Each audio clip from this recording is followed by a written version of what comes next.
Mais en fait, tout part d'une enquête du New York Times, les journalistes américains qui se sont rendus dans une petite ville qui se situe entre Kharkiv et Kramatorsk dans le Donbass. Ça s'appelle la ville d'Uzarivka. On va la voir sur la carte. Vous voyez, pas très loin d'Izium.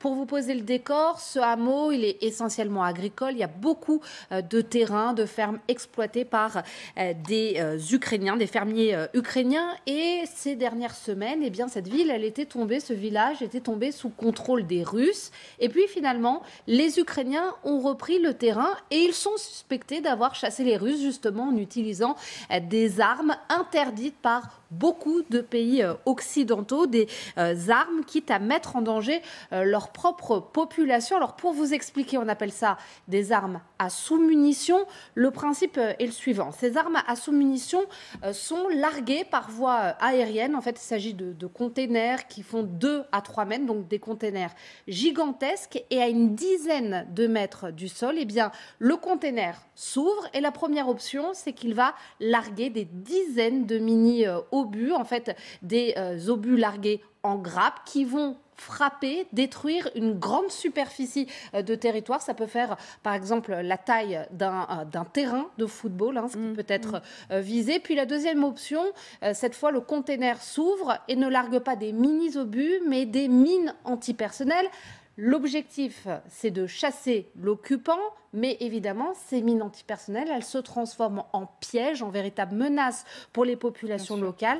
À 98% des cas, les victimes des armes à sous-munitions, ce sont des populations civiles, d'où l'interdiction de ces armes à sous-munitions par de nombreux pays. Alors comment, dans ce village ukrainien, les journalistes ont déterminé que c'était bien l'armée ukrainienne qui avait utilisé ce type d'armes? Alors, les journalistes, ils se sont rendus sur le terrain. Ils ont retrouvé en fait des pièces, des sous-munitions tout autour d'une ferme qui servait de quartier général à l'armée russe. C'était l'état-major russe qui s'était installé dans cette ferme.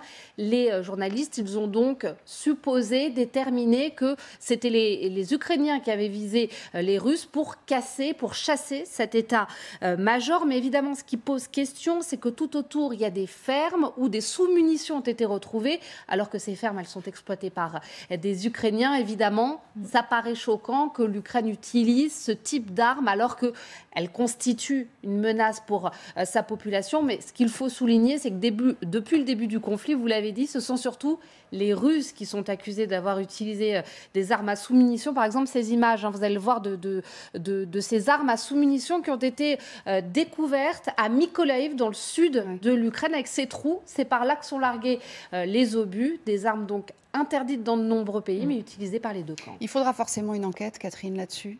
Il y aura forcément une enquête et puis sûrement qu'on découvrira d'autres choses de cet acabit parce qu'effectivement c'est une guerre, comme le dit souvent Vincent Hugeux, c'est pas la peine de dire une guerre sale parce que toutes les guerres le sont et par définition en plus les Ukrainiens ont encore ce type d'armement puisqu'en effet la Russie et l'Ukraine sont parmi les pays qui ont refusé de signer justement l'interdiction des sous-munitions. Donc la tragédie est telle qu'effectivement, on imagine bien que les Ukrainiens ont recours à ce genre d'armes et qu'en effet, il faudra des enquêtes parce que c'est grâce à ça qu'on saura exactement ce qui s'est passé sur le terrain. J'ai comme une petite divergence sur la notion d'enquête. Nous sommes en état de guerre entre deux États qui n'ont pas signé une convention qui justifie une quelconque enquête. Nous sommes dans des faits de guerre.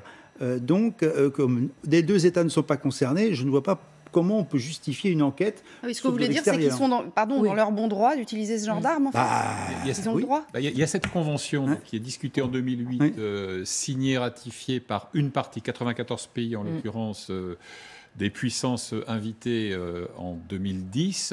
Donc c'est une convention qui proscrit la conception, le transfert, l'utilisation, etc., le stockage même de projectiles à sous-munitions. Or, ni la Russie ni l'Ukraine n'ont été associés ni aux discussions et a fortiori à la ratification de cette convention. Donc ils ne se sentent pas engagés, si vous voulez. Mais cela dit, si on considère en termes de droit international que c'est un acte qui en fait est assimilable à un crime de guerre, un crime contre l'humanité, ça n'empêche pas le déclenchement d'une enquête. Ce qu'il faut avoir à l'esprit aussi, parce qu'on évoquait à l'instant les mines, c'est que vraiment les mines c'est de la mort à crédit. Moi j'ai vu ça en Afghanistan, je l'ai vu dans le Kurdistan d'Irak, je l'ai vu en Iran. Vous avez des gamins qui sont tués ou mutilés d'une manière tragique. 5 ans, 7 ans, 10 ans, parce que notamment, vous savez, les mines, parfois on parle de plan de minage, c'est du pipeau. Les mines, elles sont souvent semées comme ça, dans la panique, et en plus, si vous avez un glissement de terrain, par exemple une forte pluie, vos fameuses mines, même si vous aviez un plan qui permet aux démineurs d'opérer, ce qui est d'ailleurs une tâche extrêmement ardue et périlleuse, eh ben, ça modifie totalement la disposition des mines. Et donc, vous avez un berger, un gamin qui va jouer et qui saute sur une de ces mines, mais des années après la fin du conflit. On voyait des images qu'avait publiées Charlie Nurel sur son fil Twitter, d'ailleurs, où elle était avec son caméraman Jérôme Marcantetti, derrière un homme qui était en train, il marchait dans un champ, et effectivement, qui était en train d'essayer de déminer. Ceci dit, et on va aller dans une seconde à Mariupol, mais je voudrais avoir votre avis, Nathalie Schrin, là-dessus. S'il était avéré qu'effectivement, cette arme avait été utilisée par les Ukrainiens, est-ce qu'il ne faut pas, effectivement, alors, on entend bien que l'Ukraine n'avait pas ratifié, parce qu'en plus n'avait pas été conviée à cette réunion. Mais il faut le reconnaître pour éviter d'être taxé de propagande, par exemple. Oui, pourquoi pas. Enfin, je veux dire, à mon avis, si les Ukrainiens n'ont pas renoncé à utiliser ce genre d'armes, c'est qu'ils devaient douter que les Russes allaient faire pareil et que, comme disait le général, c'est de bonne guerre. C'est horrible la guerre, de toute manière, comme tout le monde le dit. Je ne l'ai pas connue, heureusement. Mes grands-parents l'ont connue, malheureusement. En France, on l'a connue un petit peu ici. Moi, je pense aussi au Havre, à Caen. Ça aussi, c'était des Mariupol. Donc, on a connu, donc on pourrait être solidaire, d'autant plus avec l'Ukraine. Et les armes, c'est les armes, ça tue. Protégeons les réfugiés qui viennent en France. Et d'ailleurs, il y a un élan extraordinaire, et merci à tous les Français pur jus, parce que bon, je suis quand même un peu française aussi, pour tout ça. Je pense que les Français se rendent compte à quel point c'est horrible la guerre. Et les Normands, notamment, ma Normandie natale, se souvient de Mariupol, à Caen, à Brest. Et ben voilà. Donc